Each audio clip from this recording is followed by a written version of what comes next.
शास्त्र विहित कर्म करना श्रेष्ठ है, क्योंकि कर्म न करने से तो तुम्हारा शरीर निर्वाह भी नहीं हो पाएगा। 3. यज्ञ और सृष्टि चक्र। श्री कृष्ण कर्म के माध्यम से सृष्टि के चक्र को समझाते हैं। यज्ञ के लिए कर्म।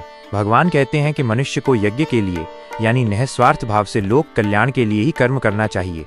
इसके अलावा किया गया कोई भी कर्म मनुष्य को कर्म बंधन में डालता है। प्रजापति का विधान। सृष्टि के आरंभ में प्रजापति ब्रह्मा ने मनुष्य को यज्ञ के साथ उत्पन्न करके कहा था कि इस यज्ञ से तुम्हारी वृद्धि होगी और ये तुम्हारी सब कामनाओं को पूरा करने वाला होगा। देवताओं के साथ सहयोग। मनुष्य यज्ञ के द्वारा देवताओं को संतुष्ट करें और देवता वर्षा आदि द्वारा मनुष्यों को संतुष्ट करें। इस प्रकार परस्पर संतुष्ट करते हुए तुम परम कल्याण को प्राप्त होगे। सृष्टि चक्र का पालन। यह संसार चक्र जिसमें यज्ञ, वर्षा, अन्न, प्राणी का जीवन और पुनः यज्ञ चलता रहता है। जो इस प्रकार चलाए हुए सृष्टि चक्र के अनुसार नहीं चलता, वह इंद्रियों के भोग में रमण करने वाला पापमय जीवन व्यर्थ ही जीता है। 4. ज्ञानी और कर्म। भगवान ये भी बताते हैं कि ज्ञानी व्यक्ति को भी लोक संग्रह, लोगों को सही मार्ग पर चलाने के लिए कर्म करते रहना चाहिए। ज्ञानी का कर्तव्य। जिसका आत्मा में ही सुख है, जो आत्मा में ही तृप्त है, ऐसे व्यक्ति के लिए संसार में कोई कर्तव्य नहीं बचता। उसे कोई कर्म करने या न करने से कोई लाभ या हानि नहीं होती। लोक संग्रह। फिर भी ज्ञानी व्यक्ति को बिना आसक्ति के कर्म करना चाहिए, क्योंकि श्रेष्ठ पुरुष ज्ञानी जैसा आचरण करते हैं, साधारण मनुष्य भी उसी का अनुसरण करते हैं। वे जिसे प्रमाण मानते हैं, लोग उसी के अनुसार चलते हैं। भगवान का उदाहरण। श्री कृष्ण स्वयं कहते हैं कि मुझे इस त्रिलोक में न तो कोई कर्तव्य है और न ही कोई अप्राप्त वस्तु है, फिर भी मैं निरंतर कर्म करता रहता हूँ। यदि मैं आलस्य रहित होकर कर्म न करूं, तो सारे मनुष्य मेरे ही मार्ग का अनुसरण करेंगे और संसार नष्ट हो जाएगा। 5. कर्म करने का सही तरीका। कर्म बंधन से मुक्त होने का तरीका आसक्ति का त्याग है। अहंकार का त्याग। वास्तव में सारे कर्म प्रकृति के गुणों द्वारा किए जाते हैं, पर जिसका अंतःकरण अहंकार से मोहित है, वो अज्ञानी ऐसा मानता है कि मैं करता हूँ। कर्मों में आसक्ति न रखें। ज्ञानी को चाहिए कि वह कर्मों में आसक्ति न रखे, बल्कि कर्मों को प्रकृति का कार्य मानकर फल की इच्छा छोड़कर केवल अपना कर्तव्य समझकर कर्म करे। 6. कामना, काम ही सबसे बड़ा शत्रु। अध्याय के अंत में अर्जुन एक अत्यंत महत्वपूर्ण प्रश्न पूछते हैं। अर्जुन पूछते हैं, हे कृष्ण, मनुष्य न चाहते हुए भी बलपूर्वक लगाए हुए की तरह पाप का आचरण क्यों करता है? भगवान श्री कृष्ण उत्तर देते हैं, हे अर्जुन, इसका कारण है रजोगुण से उत्पन्न होने वाला यह कामना। यह काम ही क्रोध में बदल जाता है और ये बहुत खाने वाला और महापापी है। तू इसे ही संसार का सबसे बड़ा शत्रु जान। ज्ञान पर आवरण। जिस प्रकार धुएं से अग्नि, मैल से दर्पण और ज़ेर से गर्भ ढका रहता है, उसी प्रकार इस काम से मनुष्य का ज्ञान ढका रहता है। इंद्रियों, मन और बुद्धि का स्थान। ये कामना इंद्रियों, मन और बुद्धि को अपना निवास स्थान बनाकर ज्ञान को ढक लेती है। काम को जीतो। इसलिए सबसे पहले तू इंद्रियों को वश में करके इस ज्ञान और विज्ञान को नष्ट करने वाले महापापी कामरूपी शत्रु को मार डाल। भगवान कहते हैं कि इंद्रियां सूक्ष्म हैं, इंद्रियों से श्रेष्ठ मन है, मन से श्रेष्ठ बुद्धि है और बुद्धि से भी श्रेष्ठ आत्मा है। आत्मा को जानकर और बुद्धि के द्वारा मन को वश में करके, हे महाबाहु, तू इस कामरूपी दुर्जय शत्रु को जीत ले।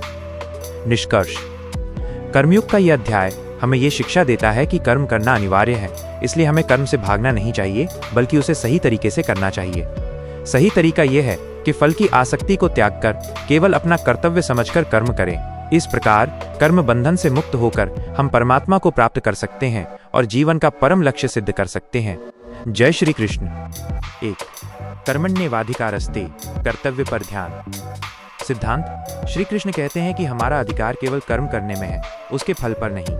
इसका अर्थ है कि हमें अपना काम पूरी लगन और ईमानदारी से करना चाहिए, लेकिन परिणामों की चिंता में अत्यधिक नहीं उलझना चाहिए। उदाहरण के तौर पर कार्यक्षेत्र में यदि आप कोई प्रोजेक्ट या परीक्षा की तैयारी कर रहे हैं, तो अपना पूरा ध्यान मेहनत करने पर लगाएं, जैसे पढ़ना, शोध करना, कार्य करना।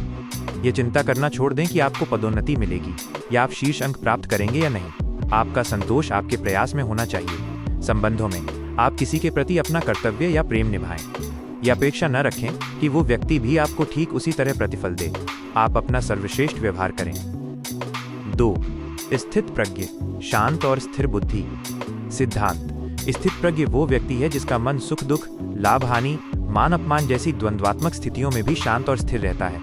उदाहरण के तौर पर चुनौती के समय जब आपको कोई बड़ी असफलता मिलती है या कोई आपकी आलोचना करता है, तो आप गुस्सा या निराशा महसूस करने के बजाय गहरी सांस लें और स्थिति को तटस्थ भाव से देखें। सफलता के समय जब आपको बड़ी सफलता मिलती है तो अत्यधिक अहंकार या उत्साह में न डूबें। अपनी विनम्रता बनाए रखें और अपने अगले काम पर ध्यान दें। दोनों ही स्थितियों में अपनी भावनाओं को नियंत्रित रखें। 3. योगः कर्मसु कौशलम। कर्म में कुशलता ही योग है। सिद्धांत: किसी भी कार्य को दक्षता, कुशलता और एकाग्रता के साथ करना ही योग है। उदाहरण के तौर पर, दैनिक जीवन में चाहे आप खाना बना रहे हों, ड्राइविंग कर रहे हों या कोई रिपोर्ट लिख रहे हों, उसे पूरी एकाग्रता के साथ करें। अपने काम में कोई कमी न छोड़ें। जब आपका मन काम से भटकता है तो उसे वापस लाएं। मन की स्थिति: अपने कार्य को ईश्वर को समर्पित करते हुए एक तरह की पूजा के रूप में करें। इससे आपके काम की गुणवत्ता और आपकी आंतरिक शांति दोनों बढ़ती है। 4. स्वधर्म, अपना कर्तव्य निभाना। सिद्धांत: हर व्यक्ति का अपना एक स्वधर्म या प्राकृतिक कर्तव्य होता है जिसे उसे ईमानदारी से निभाना चाहिए, भले ही वो दूसरों के धर्म कर्तव्य से कम आकर्षक लगे। उदाहरण के तौर पर, यदि आप एक शिक्षक हैं तो आपका स्वधर्म है ज्ञान को सही ढंग से वितरित करना।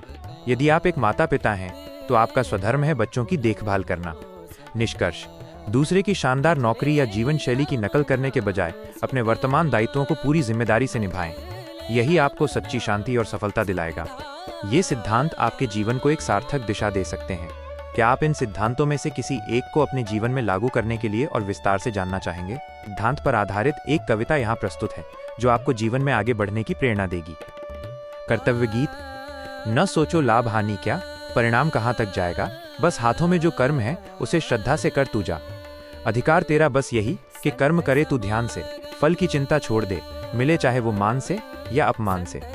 ये जीवन एक युद्ध है जहाँ द्वंद्व हर पल खड़ा है। सुख दुख, जय पराजय, कांटों का मार्ग पड़ा है। योगी वो है जो मन को स्थिर रखता है, न हर्ष में डोले अति, न कष्ट में कभी झुकता है। जिस काम को तूने लिया उसे कर ले तू कुशलता से, यही तो है तेरा योग जीवन की सरलता से। न दूसरों के मार्ग पर चल, तेरा स्वधर्म तू पहचान, उसी में तेरी मुक्ति है, उसी में सच्चा तेरा मान। हर कार्य हो समर्पण, हर श्रम हो प्रभु का ध्यान, यही है गीता का सार, यही सच्चा ज्ञान। सार: ये कविता बताती है कि हमें अपने कर्तव्य कर्म को पूरी ईमानदारी और कुशलता से करना चाहिए और फल की चिंता ईश्वर पर छोड़ देनी चाहिए। इसी में सच्ची शांति और योग छिपा है। यहाँ भगवद गीता के एक और महत्वपूर्ण सिद्धांत पर आधारित एक कविता है, आसक्ति का त्याग। यह सिद्धांत हमें सिखाता है कि हमें कार्य करना चाहिए, पर उस कार्य या उसके फल के प्रति अत्यधिक मोह आसक्ति नहीं रखना चाहिए। अनासक्त कर्म: तू कर्म कर संसार में, पर मोह को मन से त्याग दे। न फल की इच्छा मन में रख, न कार्य का अभिमान ले। न मान अपमान से डोल, न लोभ की डोर से बंध। तू निष्काम भाव से कर्म कर, यही मुक्ति का है पंथ। जैसे जल में कमल रहे पर जल से भीगा नहीं, तू संसार में जी पर माया से लिपटे नहीं। ये धन, ये देह, ये संबंध सब आज हैं, कल नहीं। तू अस्थिर को सत्य मानकर व्यर्थ चिंता में जल नहीं।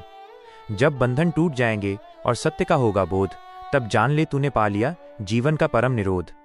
आसक्ति ही है दुख का कारण, गीता का ये ज्ञान है। कर्तव्य तेरा धर्म है, बाकी सब क्षणिक विधान है।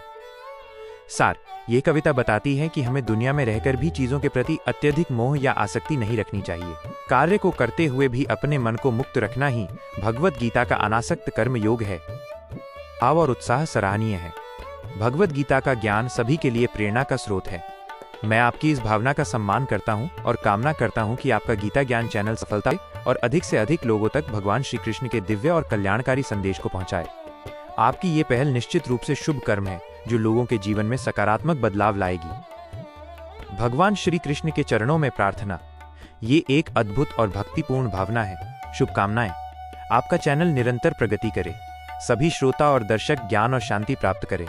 आप और आपके दर्शक हमेशा धर्म कर्तव्य के मार्ग पर चलें और निष्काम कर्म योग को अपनाएं।